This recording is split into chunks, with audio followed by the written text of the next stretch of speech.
So moved. Second? Second. Jean. Aye. Linda. Aye. Jess. Aye. Mike. Yes. Joe. Aye. Nora. Aye. John. Aye. Here. Okay, so just to make sure your suffering was not vain at the previous board meeting, we've instituted a rule now that is called the drone soccer rule, that students are being recognized, particularly at long board meetings, will be recognized first.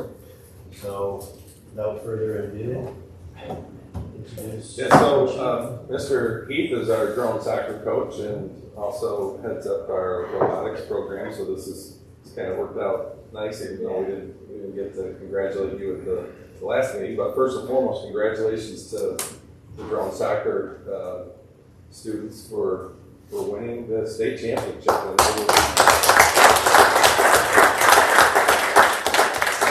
the first year of taking this on, that it's a pretty special thing that you guys are able to accomplish that. I know that in May, I believe, right, you have the national tournament coming up. Correct, yeah. And we're looking forward to see how well you guys do there. Just want to let you know we're super proud of you, and I'll let Mr. Heath talk a little bit about you guys, and then he probably wants you to say a little bit about your experience. Also want to recognize today, because I know many of you were probably at Broome Community College and took home the first place robotics competition championship today, so congratulations to that. So super proud. I'll turn it over to Mr. Heath. Thanks, Mr. Green. So yeah, maybe I'd like to start by recognizing the students that are here that are members of the team. You guys want to stand up and you can just introduce yourself and your name and what grade you're in. We can start in the back. Caden, 10th grade. Yeah. Perfect. Scott Riegel in the 9th grade. I've been Marshall S.K. in the 12th grade. Sarah Hayes in the 9th grade. Billy Miller in the 9th grade. Sarah Hayes, I'm in 7th grade. I'm Jody, I'm in 12th grade. My name is Luke Saunders, I'm in 12th grade. So this is 7 members of the 12-member team. There's 5 members that aren't here. Levi Saunders, Liam Bell, Dawson Bell, Caleb Carvelis.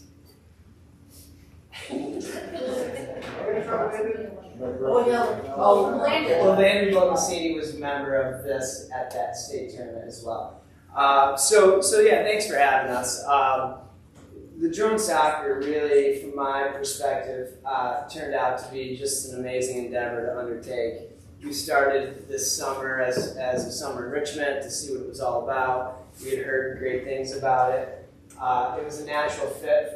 As Mr. Green mentioned, the majority of the drone soccer team is also a member of the robotics team, and it was a natural fit for those students, another type of engineering challenge for them. And at the beginning, we kind of went into it just not knowing much about it. There was a regular season that spanned from October through January, where we went to tournaments and played against other teams in the region. And then in the postseason, there was 2 tournaments that we've been to so far, the regional championship and the state championship. And the learning curve was exponential as we got out of the regular season. The team learned so much.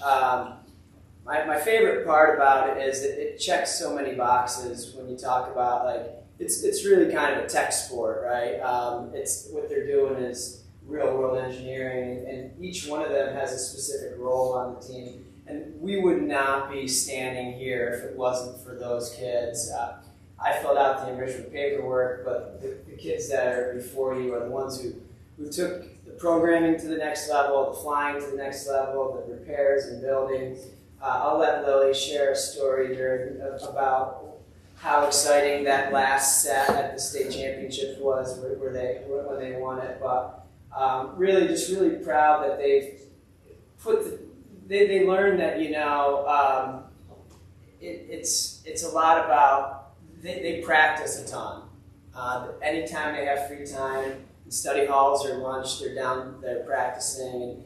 And it allowed us to gel together as a team where all of them knew their roles, all of them perfected their roles, and they functioned like a high-functioning team at the tournaments that we're at. We are excited to go in May to the national tournament. So it's probably enough for me, but I would love, if you have any questions for the kids, if there's things that you were wondering, or if any of the kids have any little stories they want to share, like what it's meant to you to be a part of it, or any questions at all, just feel free to ask. We appreciate your time and your support, for sure. We're here without you guys.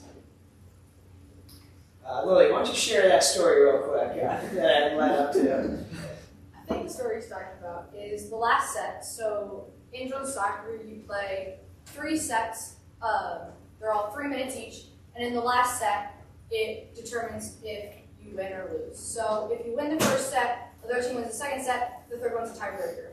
So the last match of the state championship, we were into the third match with a team that had been really difficult the first time we played them, and it was neck and neck.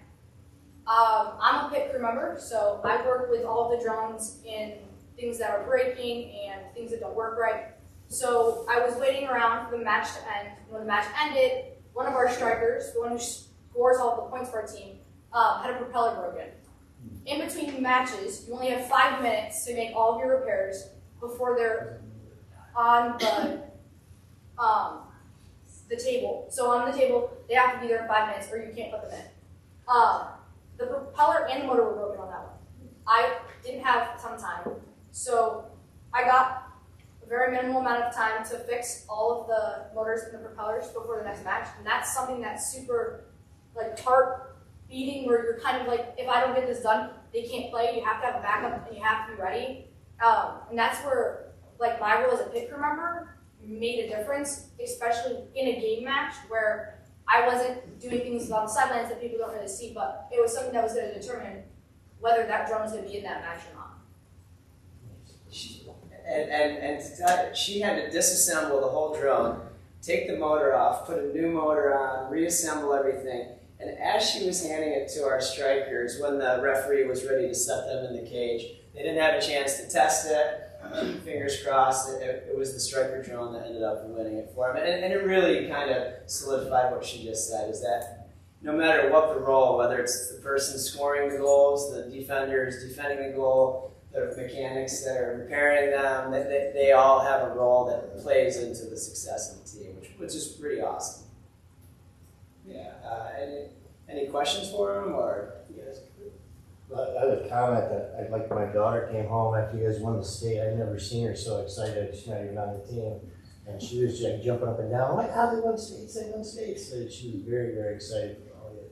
And so I think it reaches a lot of people that you may not know that follow it and have heard about it. And I don't know if that district came down to visit or not, if they were able to make a connection with you or not. So since then, the woman you're referring to, we've emailed back and forth. She hasn't had a chance to visit, but we have had a couple other schools come down who are starting up a drone soccer program. They were having trouble with some of the programming, so we had Maine Endwell and Newark Valley down, and our kids worked with their coaches to help them kind of get started with their program. So yeah, you're right. It reaches out, and the awareness. That was part of the thing. People are like, well, I heard you won, but what is it? Right? So I think the awareness is starting to happen, and I feel like every year, it's just going to start to grow, and there's going to be more and more programs that pop up at schools that have it. So, so you want to talk about that? Right, yeah. So we're in contact with Broom BOCES? It was, yeah, so our league is through the GST BOCES out of the Elmira area. So the Broome Tioga BOCES reached out because they want to start it. And so they contacted Heath and I and just got into a meeting. It was like an hour-long meeting almost of just Zoom, and we just went over everything that happens with drone soccer, all the steps that we went through, talking about how we started and how we're setting up. And they're currently asking us, at least Heath, if we can bring a couple others over the summer to help their summer camp get started and set up their drone soccer program. Yeah. From the ground up. And that's what I mean by it was these, like, if it was just, I don't know, we would have got to start, like, we had the right kids to get this thing off the ground and going strong, so. And Luke, you know, when you talk about the pit crew members, these are technical machines and a lot of repairs needed, and Luke is our resident solder expert. He's constantly soldering the wires back together on the pieces that break off, and he just finished.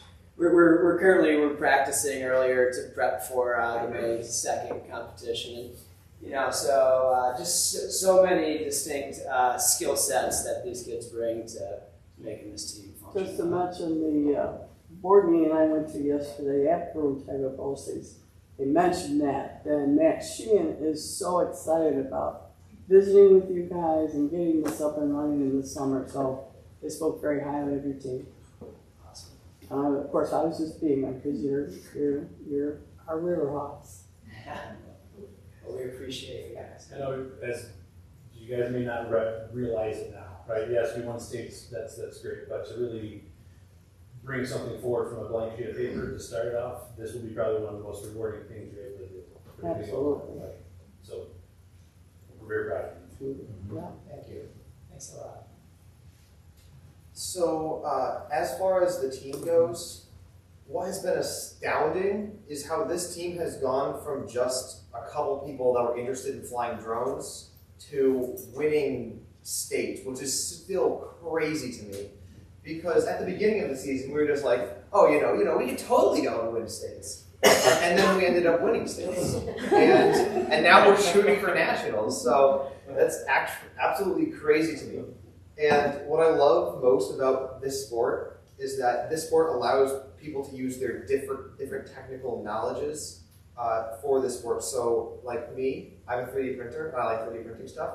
So I actually got to use a 3D modeling software on my 3D printer to actually 3D print battery holders for the drones and stuff like that. And that's partially why I love this sport. There's so much improvement that you can do, whether that's in the code like Scott's been doing, or whether that's physical like me and the rest of the pit crew have been doing. Well, thank you guys for having us. Thank you.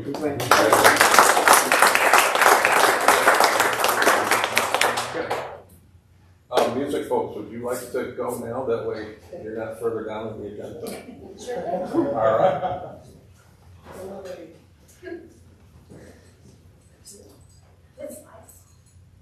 Oh, yeah. Hang on, sorry. Yeah, I thought we were singing This first. is Burrell and Mrs. Williams, who are going to talk about some of the experiences most recently in our music department.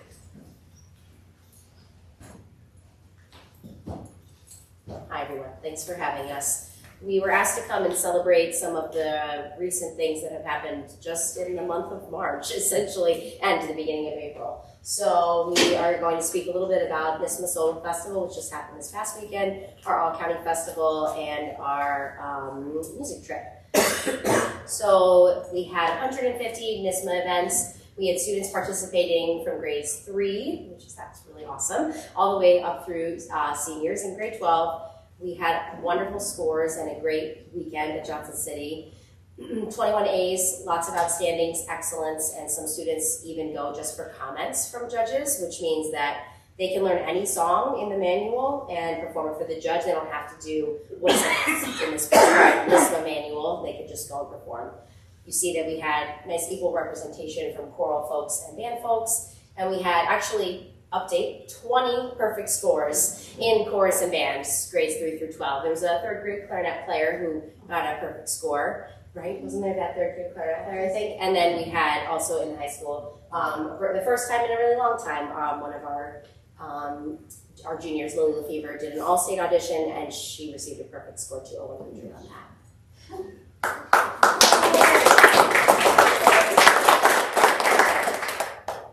In March, which is Music in Our Schools Month, we had 2 all-county festivals. We host one of them here for the 6 school districts in Tioga County.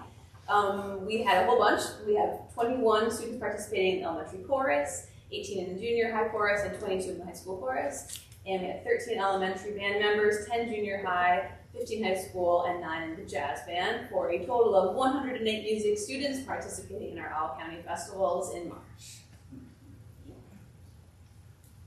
We recently took a trip to Boston as part of our annual music trips, and this was the first time that we've done this trip. At least me, Mrs. Williams is very familiar with Boston, so it was fun to go back there. And the students performed outside. Weather was great for March, so that was nice, way nicer than today. And we performed outside, and it worked out, no snow. And got to tour Boston, did a cruise. It was a really nice trip for the kids, and they all said they had a really nice time. So thanks for the support in allowing them to do that. They were all wonderful stewards on the road. Yeah, so thank you to everyone. Everybody at the hotel said that they never really had more students. Like they bust the tables. All of our students were like, "Are you sure? Like, can I take it back?" You know, so they're very polite, and they were very impressed with them. So yes, and you are all invited to come see us in action at the following dates. We have our spring band concerts, which are high school and middle school separated, and then sing for chorus, and then our elementary spring concerts are also coming up. And we have a duet here to perform a little clip of a duet they sang for NISMA. They received a perfect score. Amelia Sitar and Lily Lefevre on For Good from Wicked. So they'll sing a little of that for you. And thanks for having us.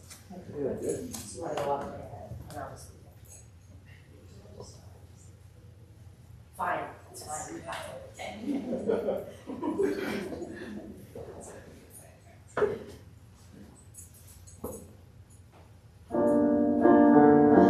Just to clear the air, I ask forgiveness for the things I've done you blame me for. Then I guess we know there's plenty to share, and none of it seems to matter anymore. You're coming from your as it passes as silent off this like a stream that needs a blade dry covering the wood. Who can say if I've been changed for the better? I do believe I have been changed for the better. And because I knew you, because I knew you, because I knew you, I have been changed for good.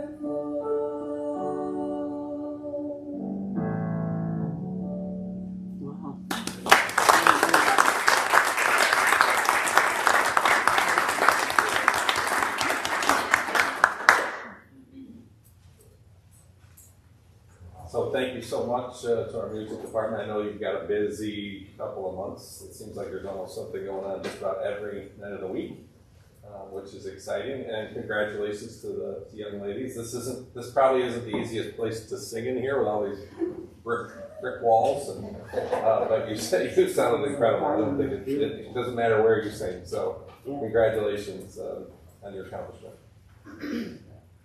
Thank you. I was gonna say, don't feel guilty if you are gonna leave. Yeah, we gotta.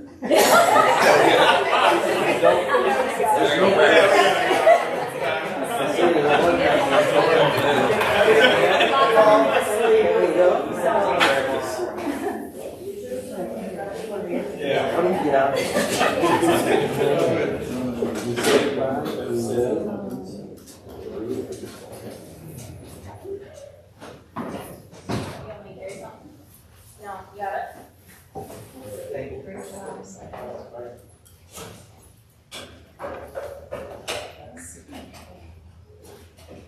Okay, so, sometimes I forget about having motions, so I'm gonna make a motion to go to the executive session to after public comment where it normally is. Get a motion for that? Second. Okay.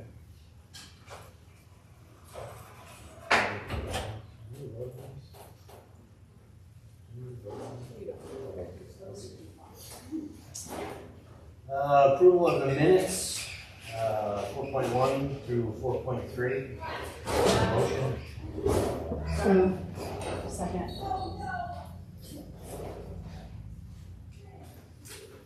Jean? All right. Linda? I'm abstaining. I was unfortunately absent for the March 31st meeting, both the meeting as well as the audit committee meetings. I'm going to abstain from those. Okay. Well, I guess I need to abstain from March 31st. No, Gene, you don't have to. I'm just abstaining from that because I was out. This is for the 24th, for last. Well, I guess I The 24th. misunderstood. I heard Joe say Yeah, 4-1 so- through. Oh, I'm 4-3. sorry. No, There's 3 separate, So we so. can break them down. 4.1. I'm not abstaining because I'm staying. Okay. Jessica? Yes. Mike? Aye. Joe? Aye. Nora? Aye. John? Aye. Carrie? Okay, sorry. Now, Okay, March 31st. 4.2, March 31st. Need a motion? So moved. Second. Jean? I guess I'm abstaining. Linda? Abstain. Jessica? Yes. Mike? Yes. Joe? Aye. Nora? Aye. John? Aye. Motion carries. 4.3, approval of audit committee meeting, March 31st. Motion? So moved. Jean? Abstaining again. Linda? I'm sorry, could you repeat what we just said? Because I was focused on making some notes here. That was for the audit committee meeting. Okay, I abstained as well, sorry. Jessica? Aye. Mike? Aye. Joe? Aye. Nora? Aye. John? Can I have a discussion with that, Joe? Is that all right? I have a question. I did watch both meetings. I was out of town, and I'm thankful for the ability to be able to watch the meetings on YouTube. And so I watched the audit committee meeting. And I had some questions, but obviously I couldn't ask. I should have asked before I left town, but I wasn't sure I thought the answers would come out in the discussion from our auditor, or maybe one of our board members would have asked. So, is it possible for me to address some of those questions? How would you like me to do that? Just send them to you and you'll forward them to the internal auditor? I just have specific questions. Yeah, I think you could write those down. Okay, all right, I'll do that then. Thank you. You could ask me, but I don't think I'm qualified to answer budget stuff. Well, I've worked with Julie in the past, and like I said, I just have some questions. Okay, thank you. Clarification more than anything else, okay? Sure. Yep. So much for trying to expedite multiple topics and Oh, no, it's not your fault. It's just in general. I'm sitting here trying to be efficient, and the one thing I try to do is more complex than I give credit for. So number 5, personnel items for action. First of all, consent agenda. Recommend the Board of Education approve the personnel items. Need a motion? So moved. Second. Second. Any discussion? Jean? Aye. Linda? Aye. Jessica? Aye. Mike? Aye. Joe? Aye. Nora? Aye. John? Finance items for action, 6.1 through 6.6. Can we do those Yep. collectively? Yep. So we need a motion for that? So moved. Second. Any discussion? I just have a question. Under 6.6, what is it? Chemical? That's one of those items under there. What is that? 6.5. It's under 6.6. It's got a list of things for to authorize the bid award, and I was just curious. Oh, it's cafeteria. Chemical is Cafeteria. Curiosity. Supplies for room Tagabosi's for our cafeteria. Okay, and then small wares. What is that? Just something. Silverware, napkins. Oh, like that kind of thing. It's all cafeteria related, yes. And then chemical really threw me. Yes. Okay, and then under 6.5, backing up a little bit, like G&E therapies, I know we approve a lot of different therapeutic things for the kids that need different things. How do we go about like deciding who gets to put like, I don't know if you call it RFP out for people to apply for that, or I is think it that's just, actually a preschool contract. is it? So that's a Tioga County Those provider. Yeah, so they have certain contractors that they're providers that they use, and that we have access to. It's difficult actually to find Yeah, I was just curious. providers based on the number of services that are needed out there, but yeah, that's what that. Yeah, Great question. well, I just wanted, because I know we did, in previous meetings, we've approved it with other agencies. Yep. So I just wondered how it came about. Yes, and that's for the 25-26 school year, so you'll see more as they meet and have students. If they don't have a student that they need to provide service for, then we won't see it till they have the service, you know, if it's somebody that's Yeah, coming back it's not like next that's year. for coming up. Okay. Do they say there's the horse thing? But do we have people who take part of that? Yeah. Yes. Jean? Okay. Linda? Aye. Jessica? Aye. Mike? Aye. Joe? Aye. Nora? Aye. John? Item 7, miscellaneous items for action. CPSE, CSE, 504 recommendations, recommended that the recommendations of the CPSE, CSE, and or 5014 are hereby approved. Need a motion? So moved. Second? Second. Any discussion? Jean? Aye. Linda? Aye. Jessica? Aye. Mike? Aye. Joe? Aye. Nora? Aye. John? I don't have much on my report. I want to, I sent out an email inquiring. I reach out to a lot of people, just so you're aware, when I have questions. As I said in the email I sent, either our attorney, NISBA, our local NISBA people. So in doing that, I realized I don't really have someone who's been a local board president as a mentor to kind of bounce ideas off of. So in doing that, and talking with our attorney, he said that was a good idea, but would appreciate it if we got the majority of the board to say that that's okay. So I appreciate that. In times if I have ideas, and I can gather ideas from other board presidents, so I appreciate that. Hey Joe, is there, I'll say other school districts that reach out to you for a question? I just think it's like one of those, I'm not saying your expertise, but I guess I'm thinking of like, the cross-pollination of ideas, right? We may not always have the best ideas, but we could always learn from somebody else, and that's just wondering if that was happening. On occasion, like I spoke with the ME's board about the marathon, and that was kind of facilitated by Corey and kind of what was going on. It was almost a necessary kind of engagement. But early on, Mark Campobianco, who's in charge of the region school board, president of the school board association, he encouraged that kind of collaboration with other people. And I haven't had a lot of interaction with other school board presidents, but I do know there's a lot of good ideas on things that we're talking about out there. So I want to make sure that I do this correctly if I reach out to them. So that was what it is. So there'll be more communication with other people, just to kind of get ideas. They have on a regular basis, at least twice a year, presidents and vice presidents are invited to all come together and share ideas through Mark's service. And it's very eye-opening to hear what's going on in the other districts and the struggles and the positive things that are going on. So Absolutely. Very beneficial. They just had one this past week, I think.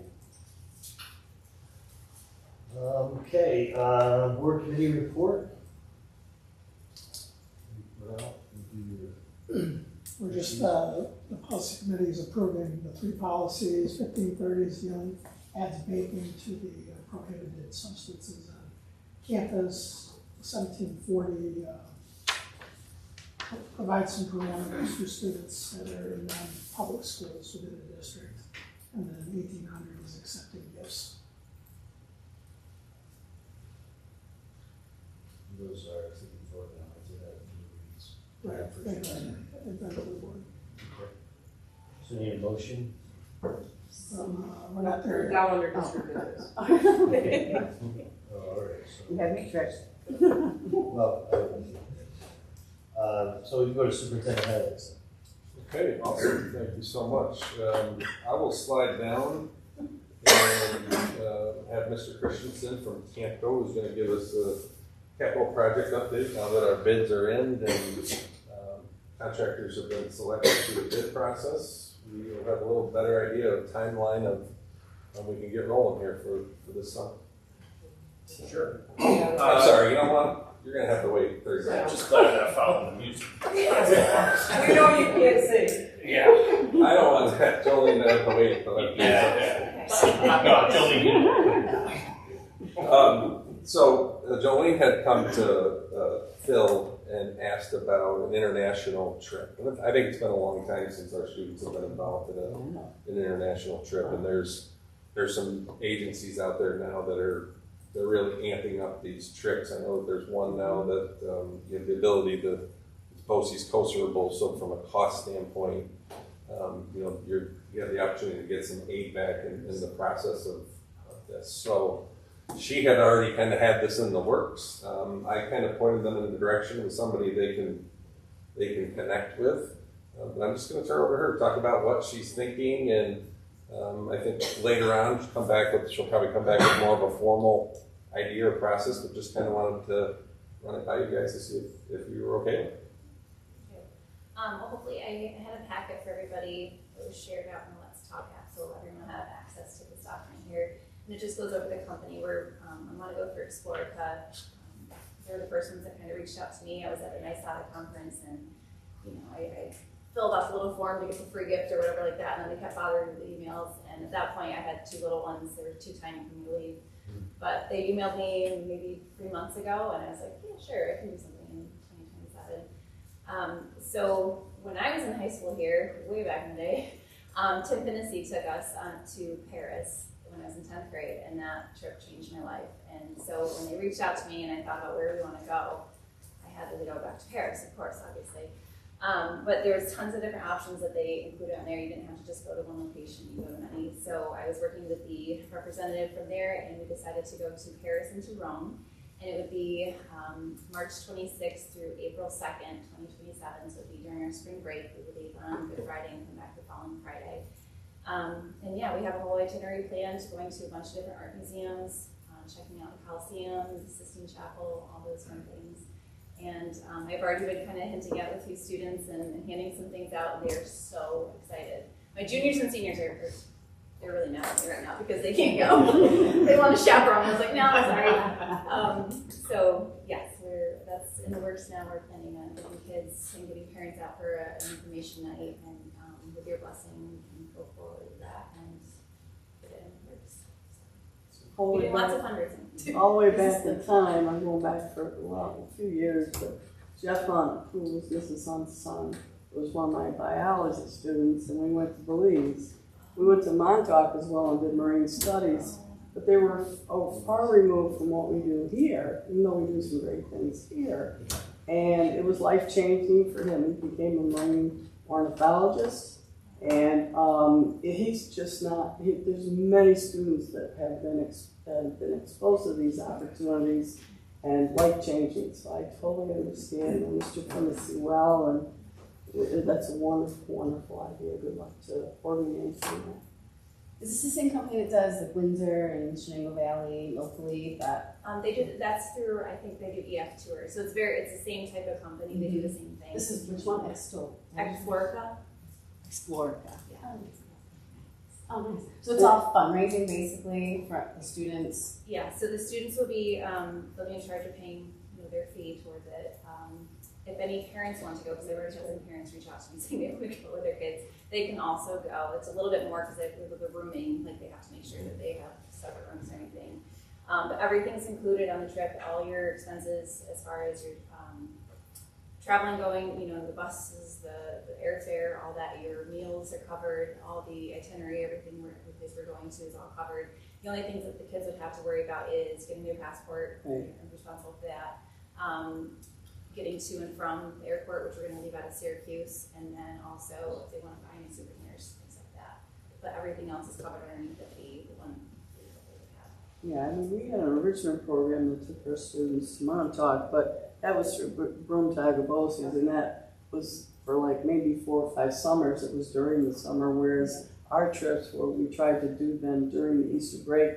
So is that during the break, and what is it, 2027? Yes. Okay. Yeah, so I'm hoping that would line up. I'm just kind of going off of in the past, we usually have Good Friday off and then that following week this year, so that's when I booked it, but. Did you say 27? 27. June, yeah, 2027. Oh, okay. Yeah, and we did all the fundraising and did everything we could to help save them the money. Because none of this travel is cheap. But they had fun doing all kinds of different things, let me tell you.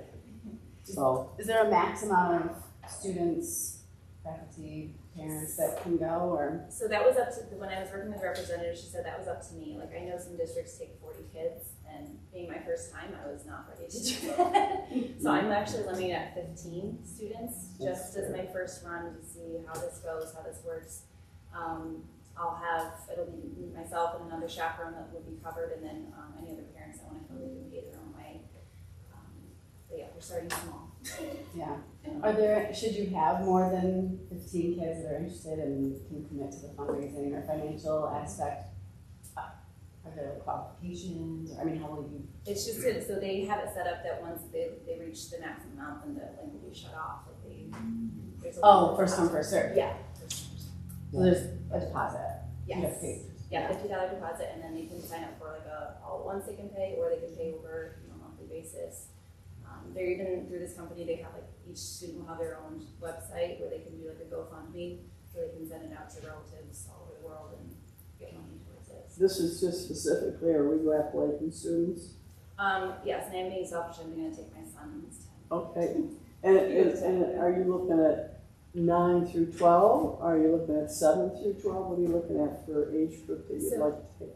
Yeah, I was thinking more high school, and because I talked to my freshmen and sophomores, I think we would already be maxed out. Yeah. They're ready to go. Yeah, I think there'll be a line for that. But I'm hoping We'll be waiting up for that night. I'm hoping that then, we'll see how this goes, and then possibly in another couple of years, find somewhere else. And, I know kids are going to always want to go to Paris or wherever, but, exploring other places too, I think is fun. It's art, you can go anywhere. So. Exciting. How many board members are you taking? You're all open to come. Oh, well, Phil in the diary. I mean, He's already got dibs on it? if I have to.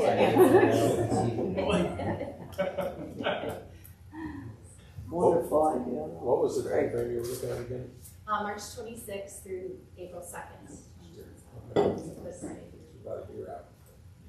Okay. So which is funny because that's when we went, when I went to 8th grade, we were in Paris during Easter. We got to go to Notre Dame on Easter. It was just amazing. I will work on trying to see what the coaster might be able to do for you for this trip and the students. I have a feeling that it might be able to help with some of the costs. So I'll take a look at it. I haven't looked specifically at that yet. So. Wow. I didn't have my superintendent back in the day, so let me see if I can look into a poster. Yeah. Well, they already have. EF has one through. Yeah, I'm just kidding. I just haven't seen I'm the excited details. for you. I have a student worker. She's so funny. She's like, I need to work right now. She's like, I'm trying to make all this money that I can because I really want to go. And she's like, put me to work. So she's working It's overtime. good. The kids can start planning, work Yeah. the summer or whatever. Yeah. It's great. Thank you. Yes, thank you. Appreciate it. Glad you could make it. Yeah. I know you got things to overcome there. Okay, so we'll let Mr. Christensen. Sorry about that. I want. Yeah, so we started with music. Now I got to follow Paris. Yeah. That's great.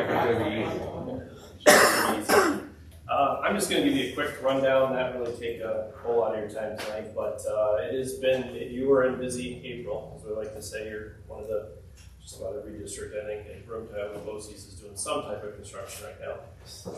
You opened bids, I guess it's a little over a week ago now. You got very good bids, a little more than that actually, because you awarded them at your last board meeting. We're have done all the D-scope meetings, which is the next step after you at least give a verbal award to them. Did all the D-scope meetings, those went very well. Answered some questions through the process. The most important thing is people bid jobs, so they understand the timeline of the job. Because basically contractors just chase work right now. As of when I left my office this evening, there was 107 jobs within 80 miles of here out to bid right now, public work. So typically in April, you see between 30 and 40.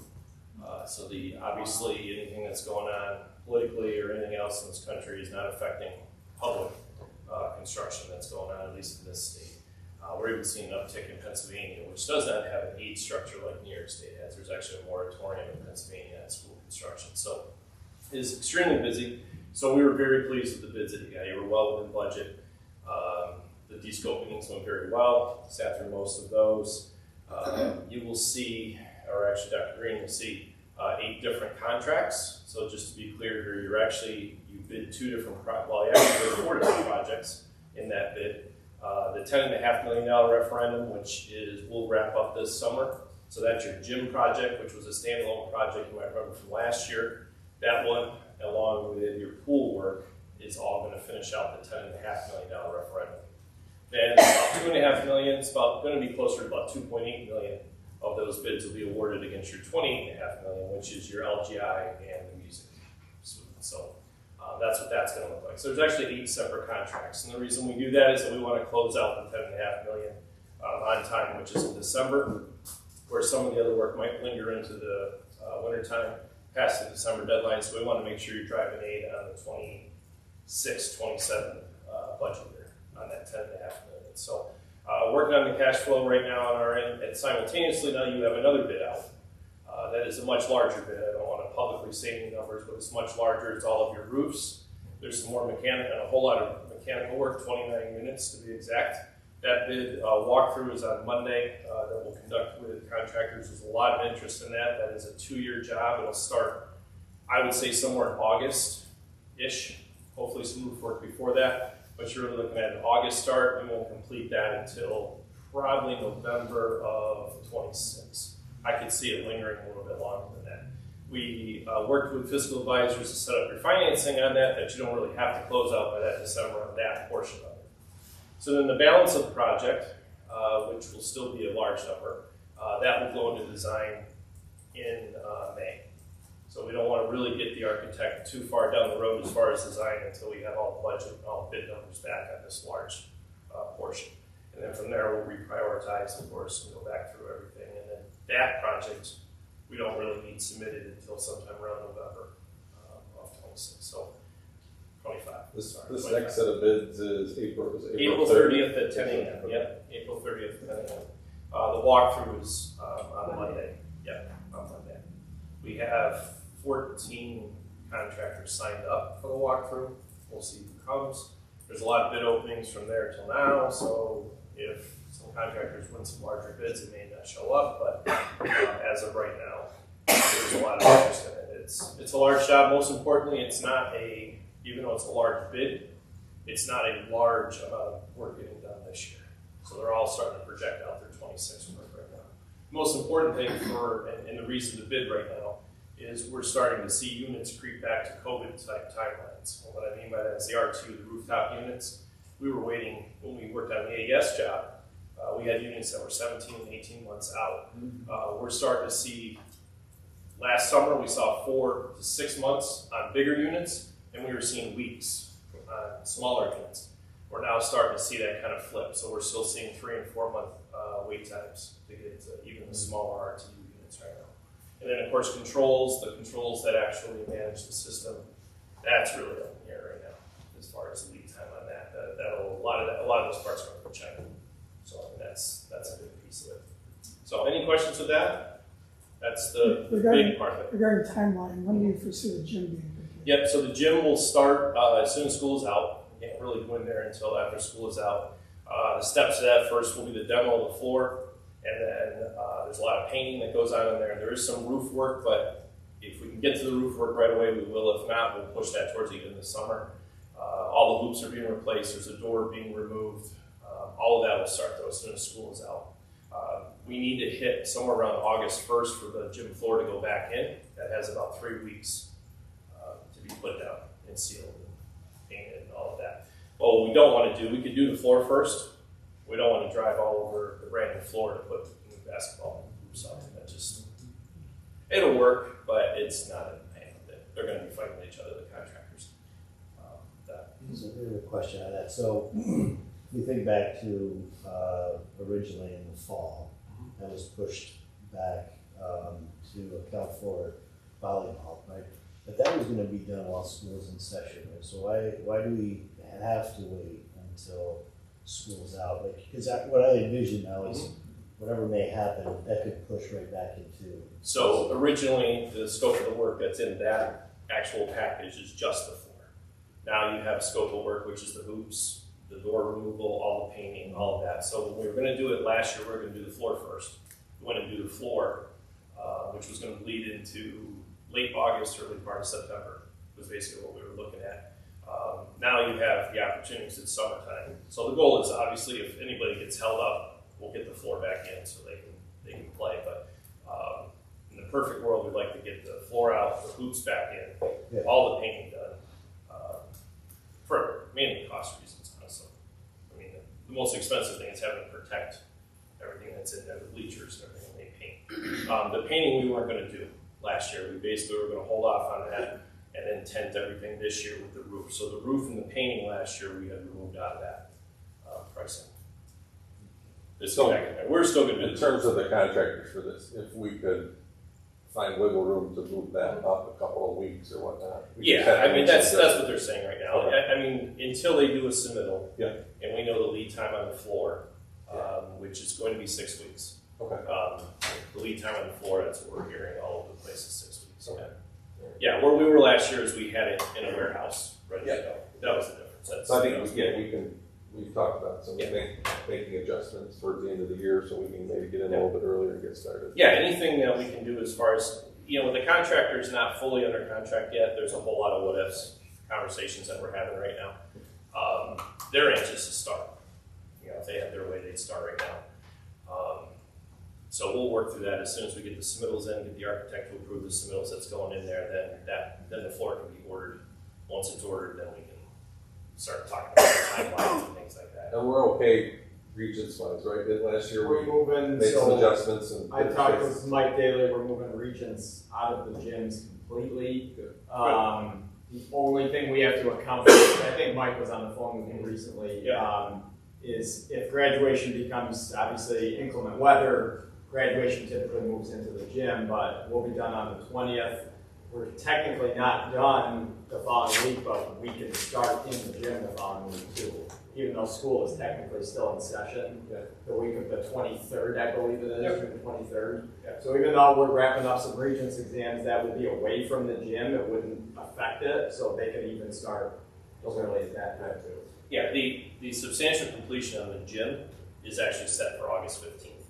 That's what was in the bid packets, was for that. So to make that, they need to start sooner than later. But right now, we're still in the contract phase with them. Once they have signed contracts, we have a lot more leverage. The architect has a lot more leverage to say, okay, this is the timeline. We did give them suppliers of floors that can provide the floor that we want, that's spec'd. And I know there's a supplier of one in the warehouse, so we said to them, I think you probably should start there. Honestly, so that's the gym part of it. The LGI, we tossed this around again today. There's a lot of demolition that's going on the wall and things like that. So we probably will push that and do that right when it's summer, so kids are gone and things like that. That part of it. And then the music suite, we're still up in the air as far as, we have some lead time items. A lot of the material that is spec'd out for the music folks is Langer material, which has longer lead times. So we want to make sure that we don't rush in there and take people out of spaces, move them out of space, and then actually not have all the stuff that they want when they come back to school. So we want to make sure that that's all coordinated correctly. But again, it's a lot of, I'm being very hypothetical right now until the contractors are completely on board, signed up, had their pre-construction meeting. Getting all their bonds turned in, their insurances, some of that is starting to come in. Their safety plans, there's several steps ahead of that has to happen before we can pin them down. We need their project manager assignments. They have actually until Friday for that. Once we have that, then our project managers will have direct access to their project managers. And I'd like to say that that's really how it happens. You talk to people who are bidding and you talk to people who are putting the numbers together versus talking to people people who are actually going to be in the field doing the work, those conversations can change quickly. So we start to go about that. But you will see things mobilizing as soon as about mid-May. You will start to see Connex boxes, anything that can be done ahead of school coming out. We'll be bringing material in. One of the things we like to push for is materials that do have longer lead time items. We try to get those released to the architect as quickly as possible to get them and then take delivery of them on site. So we've had really good luck with contractors with that the last few years. I'll use an example of kitchen equipment. You don't have any kitchens going on, but you want to order kitchen equipment, get it on your site, store it yourself, because if you're waiting the last week in August, every school in the county could be waiting for the same kitchen equipment, and doesn't mean yours is coming. How long will the pool be closed? The pool will definitely, all summer long. Our goal is to be back in there, obviously, for the start of their fall season. When do we start advertising that to the public? As soon as we have those. As soon as we have the contracts, and that was part of our conversation today, was we don't like to go too public too soon until we want to be delivering the message with the architect to the contractor rather than seeing some of the community around it. We want to make sure they're all on board and committed to that schedule. But in the D-scope meetings, the first question that's asked is the schedule, or it's more of a statement. The schedule was listed as this: substantial completion on the 10.5 is November 15th. The substantial completion on the balance of the other work is actually in January. Is that causing a problem? What's your lead time items right now that need to be concerned about? For example, doors right now. You do have a lot of doors going into the Music Suite. Those are 24 to 30 weeks right now to get doors. So things like that we need to get into the process of. So as soon as they have signed contracts, there's a list of submittals that were generated today in our office, a little over 400 submittals. We prioritize them for them. These are submittals we want first. Those come in, those get approved by the architect, and then they're released for order at that point in time. That's usually where we run into the biggest issues.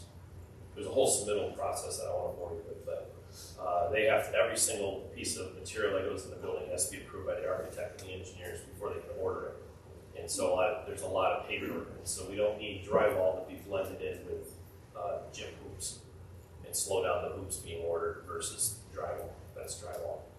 Pretty standard drywall. Is the architect and engineer that do the specking out for those things? Yeah, the architect and the engineer writes all the specs. We do all the estimating, and then we coordinate all of the paperwork that comes in from contractors and submittals through a program called Autodesk, where they're stored. And then they go directly to the architect, through our office, to the architect, back to us, and then to the field. Is there, if it's a lengthy process, don't worry about getting into explaining the details, but as far as like if bids come in and one's higher, but if they are offering a product that's a 30-year warranty versus something that's cheaper. So that's a great question. So during the D-scope, we go through our D-scope checklist. Goes through all the items that were spec'd by the architect, which is called basis of design. A contractor in New York State has the right to substitute if they can prove it's equal. We didn't have many substitutions. We are looking at one on music chairs because the chairs that are spec'd are discontinued as of Friday. But that's pretty normal. That happens all the time. I'll use another example. Armstrong Flooring went out of business a year ago. So a lot of basis for designs and projects, not yours, but other projects that have been in, let's say SED for a year, still have Armstrong base for it, so they have to do substitutes. But any substitute that's made, the architect and the engineer has to approve that. We note it on the submittal that this is a substitution. We require the contractor to note that it's a substitution. And then we're the first line of defense. I mean, if we know it's junk, we're going to push back on them right there. Why waste time? And then ultimately, the architect's the decision maker. In New York State, basically, the architect is the decision maker on all contracts, pay apps, the ultimate decision maker.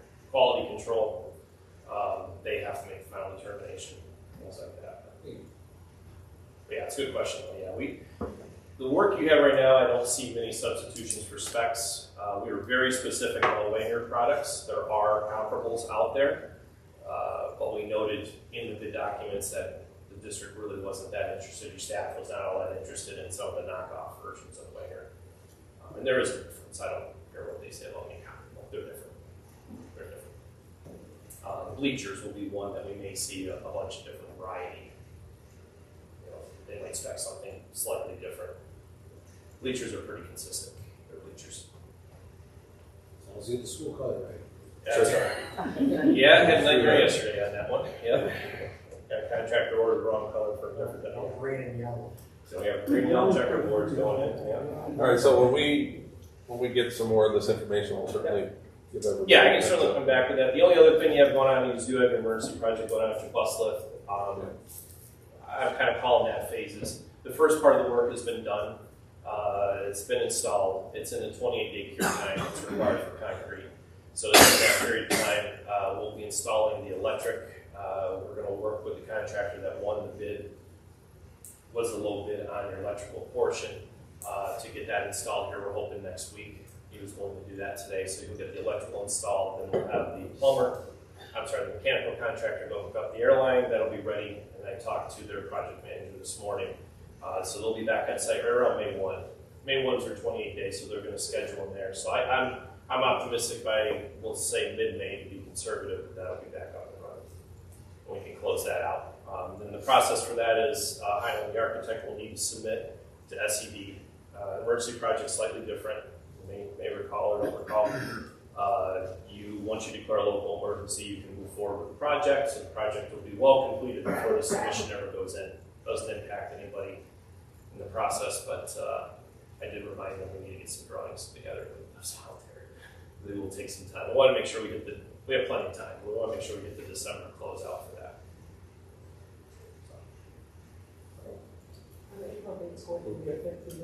That's the goal. Yeah. Yeah, the goal is to be back here May 5th with that big award. So I can certainly if you want more detail on things, that's fine. Especially we have a lot of bids. We do a bid tabulation sheet as far as it's not just the low bid. I get more concerned, which I thought is what you were going to ask, is when you have a higher bid and you have a lower bid, and what makes that bid so much lower than the other one. There's a lot of reasons for that. Some of them are all strategic, but we also try to make sure they don't miss anything. We get very concerned if you have 4 bids all close and have 1 real low. So you wouldn't have gotten them for your first recommendation if we had that. Okay. Any questions? All right. So thank you. All right. Yeah. Okay, so just one other item before Dr. Farrell gets to the budget. I just wanted to update quickly on our Blueprint for Excellence plan that we worked on last week. Some of you obviously were able to be there. I thought it was a great night. We had roughly about 40 people from different stakeholders, and I think that there were some really, really thoughtful ideas and things shared. So we're working on just behind the scenes trying to clean that up. I expect we're probably going to have a final document probably towards the end of May. So excited. We'll share that obviously with the board and everyone else, and keep moving forward with that. Okay. Dr. Farrell. All right. Today is the final day to adopt the budget. The good news is I only have 3 slides. So, because you've seen this pretty, routinely from the beginning. Yes. Before you start, just one thing. So there is the state has not adopted. Yeah, I was going to talk about budget. that. Okay. Yeah. So we're in limbo, and I don't think that it doesn't appear to be anytime soon that we're gonna to see that. But districts are in a spot now where we have to adapt and move forward. Well, there is some options. We have some wiggle room. There's a little bit of wiggle room in terms of deadlines. But as far as our schedule, this is the final adoption.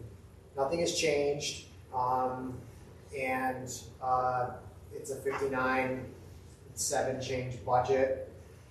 Again, state aid is driving most of the revenue this year. 199 tax increase and really a small use of reserves. Again, that's tail claims for workers' compensation, which is what we typically do. As far as the state budget, from what I understand about it, the Assembly and the Senate are pretty far apart, and the governor's proposal as well. So they're all apart, but the Assembly is very far apart. If somehow they do come to agreement, and it's within the next 6 days, I would say, April 22nd. April 22nd, so that's Tuesday, we could technically, if we ended up getting more money and you wanted to increase the amount of money in the budget, because we're going to see more revenue, we could have an emergency board meeting, re-adopt the budget at that new amount. I don't think that's going to happen. Let me just help explain why that matters. If more revenue comes in, let's say the state passes this budget in May, vote passes and everything happens, but then we get more revenue than we anticipated. Well, we're authorizing only I wouldn't say only, but we're authorized to spend up to $59,769,964. Now, revenue might end up $60,250,000, right, based on whatever the number finally comes through. But we can't spend it, right? That's because we're not authorized to. So that's why it matters in terms of deadlines, and that's why it becomes problematic when the state doesn't pass a budget on time. We can make the best estimate. This estimate is based on the governor's proposal in the Senate and understanding the two, because those are the likely outcomes of the three branches of government that pass the budget. Is that clear? So technicality, we could end up, if we ended up in the next couple days, I don't think that's going to happen because it's Easter and everyone's going on holiday right now, so they're not likely to get back together and do that. So is there any questions on any of that? More or less just a comment about it. I mean, we've been kind of spoiled over the last decade or so, but I mean, this was pretty much commonplace back in the Kentucky days. Yeah, it was. I remember state budgets not happening until August. And as Bob pointed out, we may wind up with some extra revenue, and at that point, there's, the only place you really end up with is putting it in the reserve of some sort. Right. Put it in your health insurance reserve or your teaching and retirement reserve, whatever. But that's right. It was commonplace back in that time frame. In fact, it was very seldom that we got a budget on time back then. I did recently get the long-term projection that you were asking for in terms of the updated numbers. I will send that to Corey to send to you. What you will see is that next year is projected to generate, based on these numbers, right around $800,000 surplus. And then from there, you start to see some of the negative balances come in, like you typically see with a projection. I wouldn't get caught up on that number. Again, it's a projection. The other thing that I think we got to be careful of is just watching some of our maintenance and operation costs that could go up in the next budget. That is what's worrying me. This is the stuff that keeps me up at night, is that stuff, right? So we could see an increase in that. I just want to make sure the board's aware of that, but I will have that sent. It's because the board did request it. Any questions? Now, you don't adopt it now. The district's business side of the agenda will have a resolution that will be what is actually put up on the ballot to be voted on May 20th this year. So you will see that in the district business portion of the agenda. The other thing you'll see there is the resolution for transportation. It does include the tariff possibility. So there is a 12% upcharge. That's a possibility, but we have to make sure that we get to that limit so we have enough money to be able to borrow, because we're asking the public to approve the borrowing for that. Any questions on that? Yes. When does the revenue for the lease start kicking in? What year did that start kicking in? Well, it's already happening now. We're already. Yeah, we're already starting to get that. Right now we get about 240. Okay. And it starts to increase incrementally up to about $550,000 over the next 3 to 4 years. So the way we worked out the lease is they needed it to be incremental so that their program costs are in line. Because what you don't want to do is they're leasing us, but they're getting a loss. Does that make sense? Yeah. So we worked out an incremental step plan to get up to that amount. Any questions on that? All right.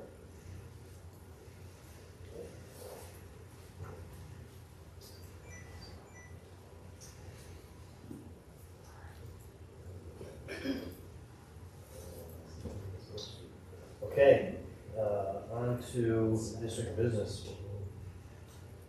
11.1, just heard earlier from Mike. The motion on those policies were discussed earlier. So moved. Any discussion? Jean. Aye. Linda. Jessica. Aye. Mike. Aye. Joe. Aye. Nora. Aye. John. 11.2, recommendation of superintendent of schools approve the BOCES budget and BOCES EOU members. Need a motion? So moved. Second. How does that work? Well, you're gonna vote. Because there's- Thank you. Yeah, because So, there's 3 openings. correct. There's 5 candidates. Correct. So you have to pick 3. You have to you have to vote. And there's for 3 the incumbents. Yes. So we have to You have to choose vote for that. 3 out of 5. Yes. You have to approve the budget, disapprove their budget. And then you have to vote on the board members. I would make a motion to vote the 3 incumbents, who I believe are Scrufo, Liddell, and Nick Mattias. Mattias. And I think there's only 2 incumbents. Oh, those- Yeah, and there are 3 additional people interested in position. And I'd be welcome to speak to some of those candidates if y'all would like to hear. We're open with. Michelle Noyes, I've known for probably as long as I've been on this school board. She's the Harpersville board president. And honestly, for the different things that I've done, as I've shared with some of you, the NISBA conferences, the workshops, some of the local workshops, she's actively engaged. She's very involved with her board. She's the board president.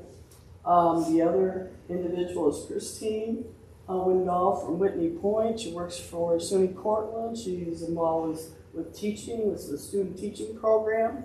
And she's also the board president for Whitney Point. She's been in that position for a number of years.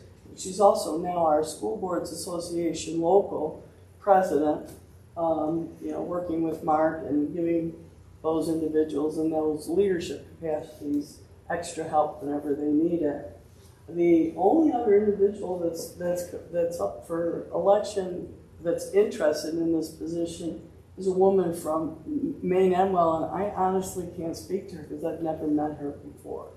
But so I just gave you some background on the people I have worked. I've worked with Nick Mattias as well over the last 9 years. He's the board president for Johnson City. Actively engaged in his community, works with Liberty Partnership at Bennington University, connected to Bennington City Schools. And obviously Sandy Rufo, she's been my right arm as a helper in regards to my role as a board member. She was our Area 4 representative. She's been a board president for over 15, 20 years. She was a board president for the Susquehanna Valley School District, and then she's been on the BOCES board and board president for, like I said, almost 30 years. So they're all wonderful candidates. Maybe Mike can speak to the individual from ME, or even you, Joe, because you've had more interaction with Marathon Health. Maybe you know her. I don't know the She's a very involved board member. She doesn't hold an office, I don't think. She'd be good. She'd be committed. Yeah, the woman I spoke with was Struve, I think the last name. She's a board president. Okay, so this is not an officer. And just looking at the data that they provided to us, as well as did you by chance get Sandy's letter to us so we could see that? I know Nick's letter was sent to us. I forgot to scan that today, yes. Well, Sandy's, because not all component districts, they can all vote, Correct. but not all of them could we nominate. could not nominate because Linda's on the board. So we don't, could nominate anybody. the 2 incoming ones, Nick Mattias and Sandy Rufo, 8 out of 12 voted for them. And then in addition, Michelle Noyes seemed to come in with more votes than Christine or the woman from ME. So that's the data that I looked at. Like I said, they're all wonderful candidates. The gentleman that is not running from ME was a longtime board member for the ME district, and then eventually got on the BOCES. He's contributed so much, and is Phil Powell, and he is like John Crosby last year, didn't come back. Phil's not coming back as well. So a lot of great service. These people have done a lot for our schools and for entire BOCES.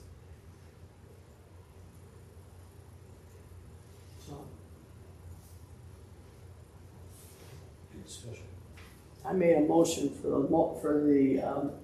the budget, but I didn't make a motion for the individuals. So I mean, how should we do Let's this? do budget first. So do we approve the BOCES budget?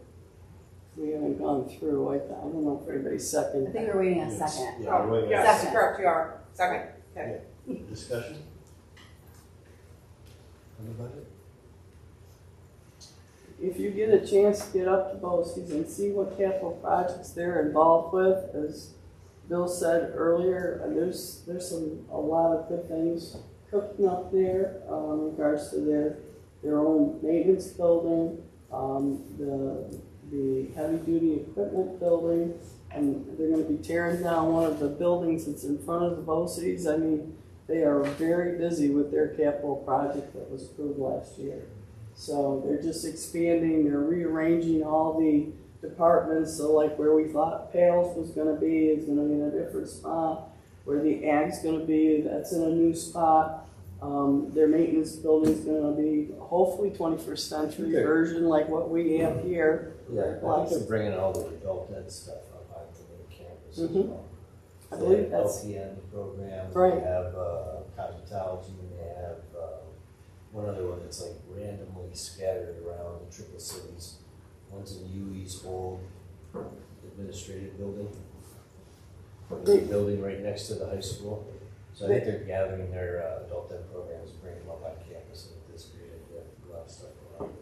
And like I said, WEWEP Lakeland's involved with a lot of programs with BOCES, but all 15 component districts in some capacity are involved with BOCES.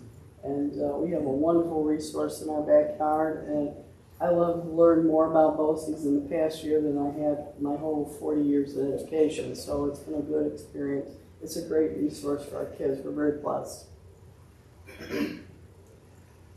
Jean? Aye. Linda? Aye. Jessica? Aye. Mike? Aye. Joe? Aye. Nora? Aye. John? Now I need three board members. I definitely like Sandy. Sandy Rufo was Sandy's amazing. amazing, yeah. Got to know her because we went to New York. Yes. She's very wise and very committed. I would definitely go for her. Did you do this one at a time? Well, yes. Well, no, we'll vote once. We'll vote after. But I like her. I think she could go on yours. And I will add Nick Thaddeus, again, as Mike said, he's an incumbent. He works very hard in what he does for our room tiger BOCES, but he also works very hard for his Johnson City folks. Was he a sister that worked at Johnson City for a long time? You know, I don't know. I know he's related to the Mariuses that have been in the valley here for a number of years. We need a third. No, we'll do all three. A motion for the three of them. So we have. I'll nominate Michelle Lawrence since she's the most nominated other than most. So I have Sandra Rufo, Ignatius, Michelle Noyes. Jean? Aye. Linda? Aye. Jessica? Aye. Mike? Aye. Joe? Aye. Nora? Aye. John? Aye. Carried. Thank you. 11.3, recommendation of superintendent to approve the BOCES lease agreement. Need a motion? So moved. Second. Discussion? Just one question as far as, I no issues with these, but as far as we had the maintenance building, but where are the maintenance people going? Like, who's getting squeezed as far as? Yeah, we're working on those details. They have some space up at transportation that they're using. We just had that conversation again with Mike and working on. They're in there now. Yes. For the next year. And then also transportation, but we have pretty limited time. We're gonna have to.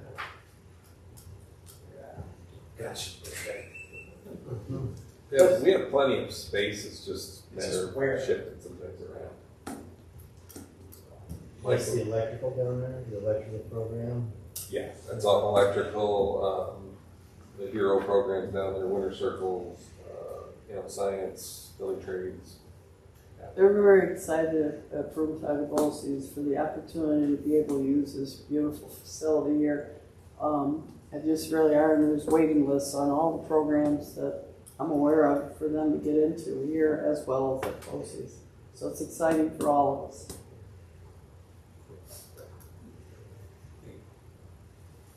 Jean? Aye. Linda? Aye. Jessica? Aye. Mike? Aye. Joe? Aye. Nora? Aye. John? Aye.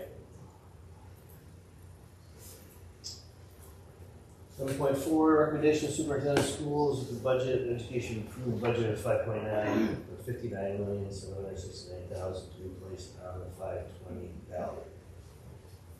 So, Second. Discussion? Jean? Aye. Linda? Aye. Jessica? Aye. Mike? Aye. Joe? Aye. Nora? Aye. John? 11.5, the Board of Education approved the bus purchase proposition to be placed on the 520 ballot. Motion? so moved. Second? Second. Discussion? Jean? Aye. Linda? Aye. Jessica? Aye. Mike? Aye. Joe? Aye. Nora? Aye. John? Aye. 11.6, resolve the recommendation of the superintendent of schools that the Board of Education approve the attached property tax report card we submitted to the New York State Department of Education as required by New York State regulations. That is attached. Yeah. I need a motion? So moved. Second. Discussion? Jean? Aye. Linda? Aye. Jessica? Aye. Mike? Aye. Joe? Aye. Nora? Aye. John? Aye. No public comment? No public comments. Here? Okay, need a motion to move it? Congratulations to the history department. I think the rankings came out today, or I saw them in the paper today. They're ranked 27th, ranked for 27th in the U.S. history exams in terms of proficiency. Oh, that's great. Yes. Very well. Out of 620 schools. That's very good. Thanks for sharing that. I missed that. Okay, now I need a motion to. Can I discuss budget vote? Oh, yeah. Budget vote? Oh, yeah. Okay. Discussion item. Please. So right now we have two sites. We go at the middle school and we go to AES. It's getting harder and harder and harder to get workers. Last Friday I got a phone call from one of my Tioga County representatives that actually opened the machines for us because we use their voting machines. So those people had to be trained by Tioga County to open the machine and close the machine at the end of vote. We need two at both sites. My Appalachian person called me, told me he couldn't make it because he'd been in the hospital for 14 days, didn't think he was going to be quite up to it. So that kind of set me into a panic on Friday. Monday morning, Shauna called over to me and said, I have to have surgery on May 15th. I doubt I'll be able to work budget vote, and she handles this site over here. It's kind of hard to train somebody without actually being at the vote, and I work the Appalachian site.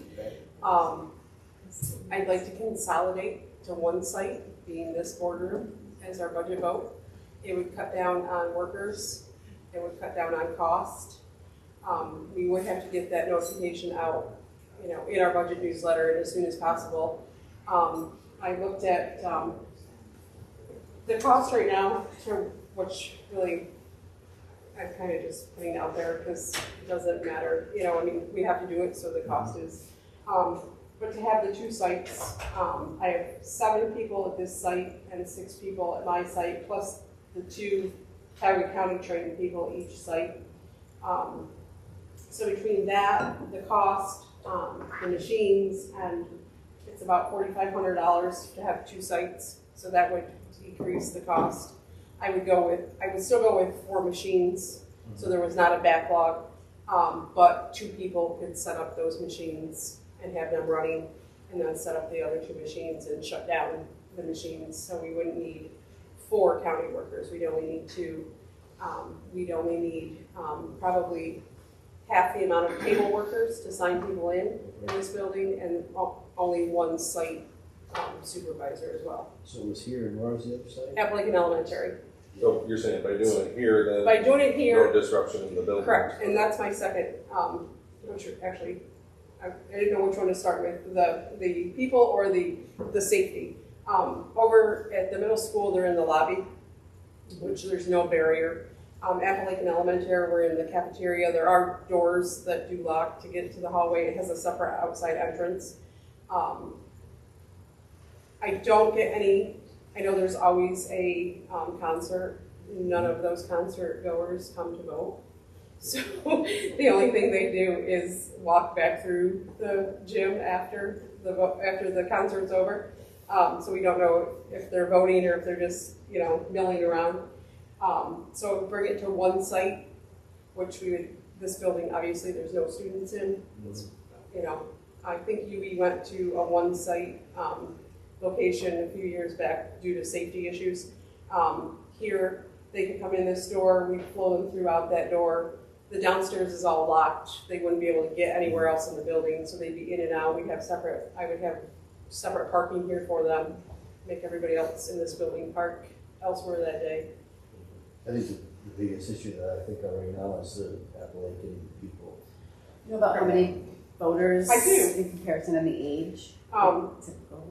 Last year, we had 479 voters, which was our highest number out there in the last 5 years. We went from 328, 384, 459, 469, and 479. A lot of those people that vote out there probably have middle school kids, and they're on this campus anyway. Mm-hmm. I hear that. Why can't I just vote in Owego? My kids are, because they live. A few years back, we moved some roads on the south side of Owego to come into Owego to vote because they didn't have any kids. Like the Lounsbury people were driving from Lounsbury to Appalachian to vote. We moved them in here. I did look at other schools. UE, North Valley, Tioga, Vestal all have one site. Windsor, Binghamton, and ME have multiple sites. Would you say more, well, Jerry's young when you're voting, but do you know like how old, are they mostly parents that are voting in Appalachian that would drive here and not a big deal, or any elderly There population are, up there? my early voters are retirees, the people that are right there at noon. Honestly, the last couple of years, I've seen a completely different crowd of voters. So I can't really say if it's, what age. Yeah. Mainly it's the people that do have. They're voting, they're going to come out and vote. Correct, exactly. So bottom line, what's driving it is we don't have enough workers. Correct, basically, yes. So what are we gonna do? Well, that's one, yeah. And it's been increasingly difficult over the last probably 5 years to get people to come out to work that day. Only because my older crowd is either passed away or, they're too old to do it. We used to have this, 25 ladies that, thought it was grand to come in and to do that. And how long did it take to get trained? for ours, there's really no training. I do use the Tioga County election workers list if I can get enough people on that day. But some of those people are now younger people that work and they'll take a day off for the general election to work, but they won't take it off of the school budget. So your site was Appalachian? Correct. So you're okay with being an Appalachian person? Yeah. Okay. Mm-hmm. Yes. So, this is just a brainstorm.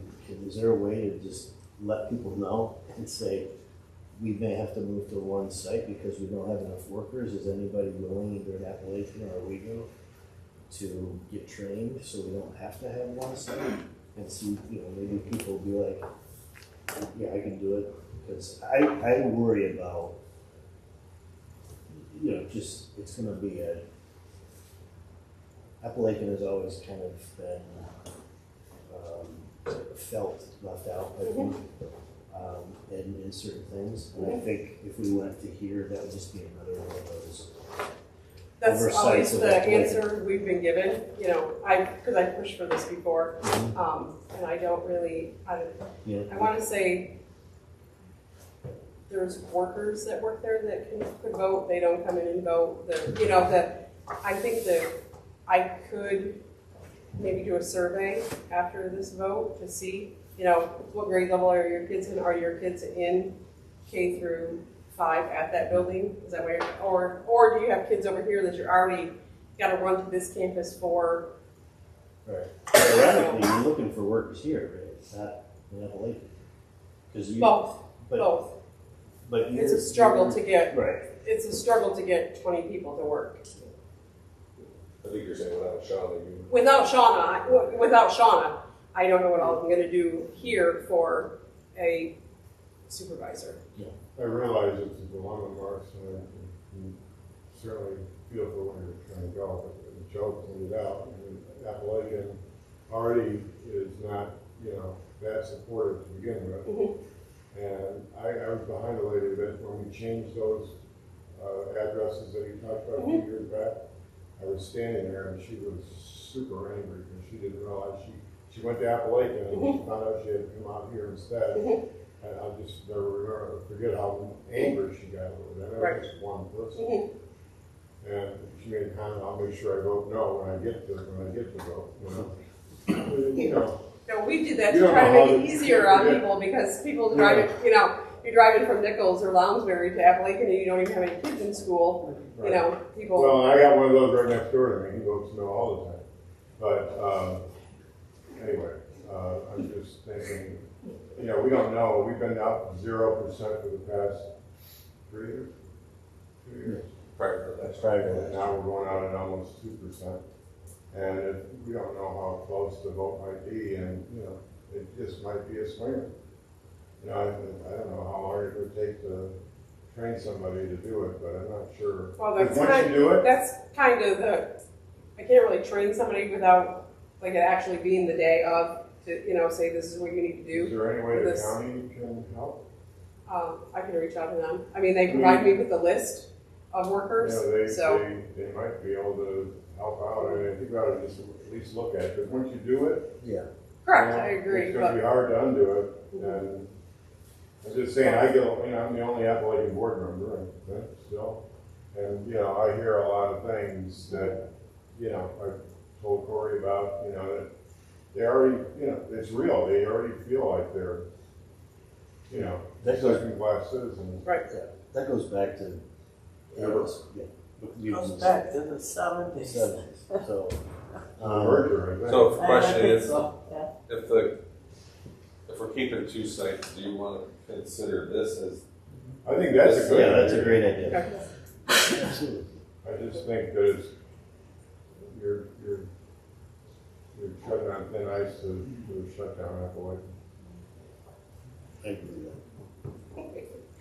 And not to make it more difficult, I almost I've tried to push the merger, the site merger prior to this. It's just, you know, this year it was not till, you know, Monday morning when I realized I was losing Shauna to the mix of things. So. Well, but if the county can't provide you with something, if you don't find anyone, I mean, we're stuck anyways. It has to be here, right? Well, or it has to be one site. It has to be that. Well, that'd be the argument. Why can't it be in Appalachia? Right, one site. It has to be one site regardless if you can't find the you know, the amount, these Owego voters are not going to drive to Appalachian. You know what I mean? Like, so, I mean,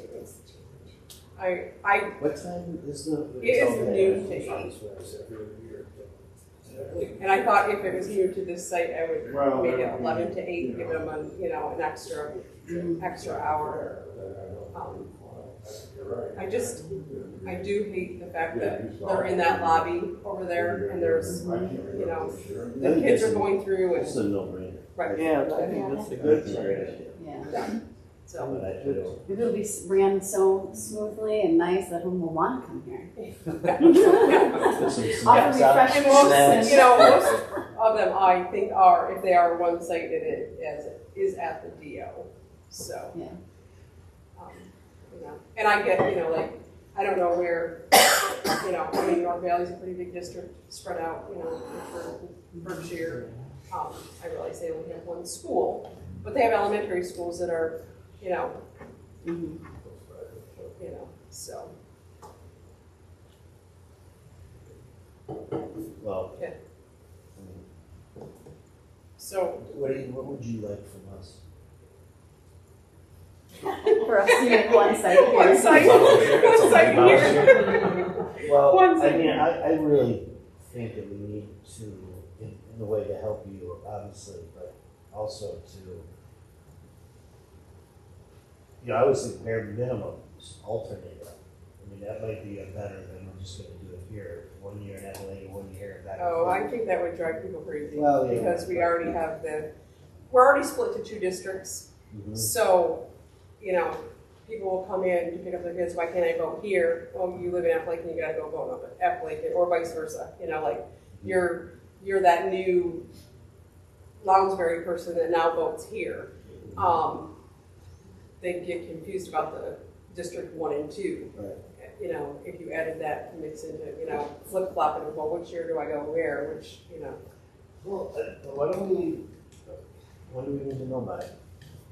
Soon. Yes, because we have to get it out, you know, we have to get it published. If it's physically possible, to have it in 2 sites, we should have it in 2 sites. Yeah. So maybe we can reach out to retirees between now and next year and try to recruit people that would be willing to do it. But if we can physically do it, we should have 2 sites.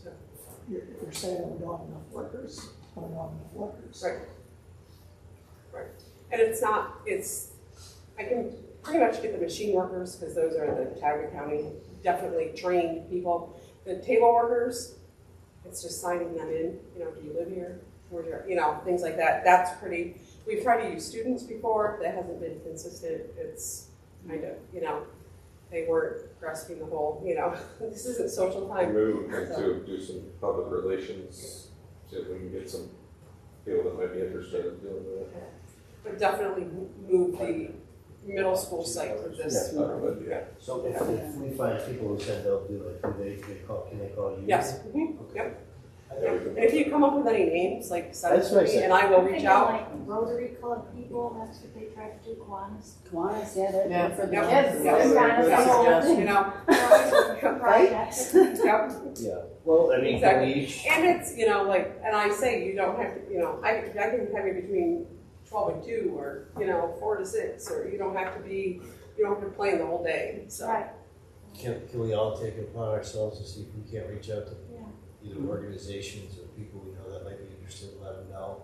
Yeah. And then if you could somehow contact Appalachian and let them know, and even Oliva, because it sounds like if we do Oliva, you're gonna do Appalachian, right? Like if we found people enough to cover here, you'd be happy doing it. Yeah. Okay. Yep. Alright. Yep. And what's the deadline? What's the drop deadline you gotta know What's by? our newsletter? As soon as possible. Yeah. Midnight. So, yeah, by Friday, by next Wednesday. Oh, there you go. Yeah. Is that good? Be quick to do it. Yeah, I mean, it's quick turnaround. And what would they have to let you know by, pretty much, by? Oh, well. Yeah. Well, no, because we're good on the site, so I want to say by May 10th, just so I can plan, like, you know, and then people, you know, that gives me 10 days to. People are gonna say, so what's involved in this, so what should I tell them? It would just like when they go to vote, like be signed in at the table, So be some handed people a do ballot. that, and some people will oversee machines. The county people oversee the machines. Yes, but what's So, the ones that you said? just quite a sign, lot of- sign the voters in and hand them a ballot. It's not hard. Contact you, right? Yes. Okay. Thank you. Did you say you were working? Is that what you said? Yeah, I'll put some on. I know, I probably said, we have more, but. And they get paid. And we Oh, feed they them. do? They get paid. I mean. Dude, And come we feed on. them. Yeah, we feed them. Food and pay. Oh, you didn't say that. Food and pay. Alright. Sign me up. So, thank you. Okay. We'll definitely move to this room for middle school, move that's good to go, and, okay, thank you. Okay, Need a motion to enter an executive session? Second? Second. You wanna do that?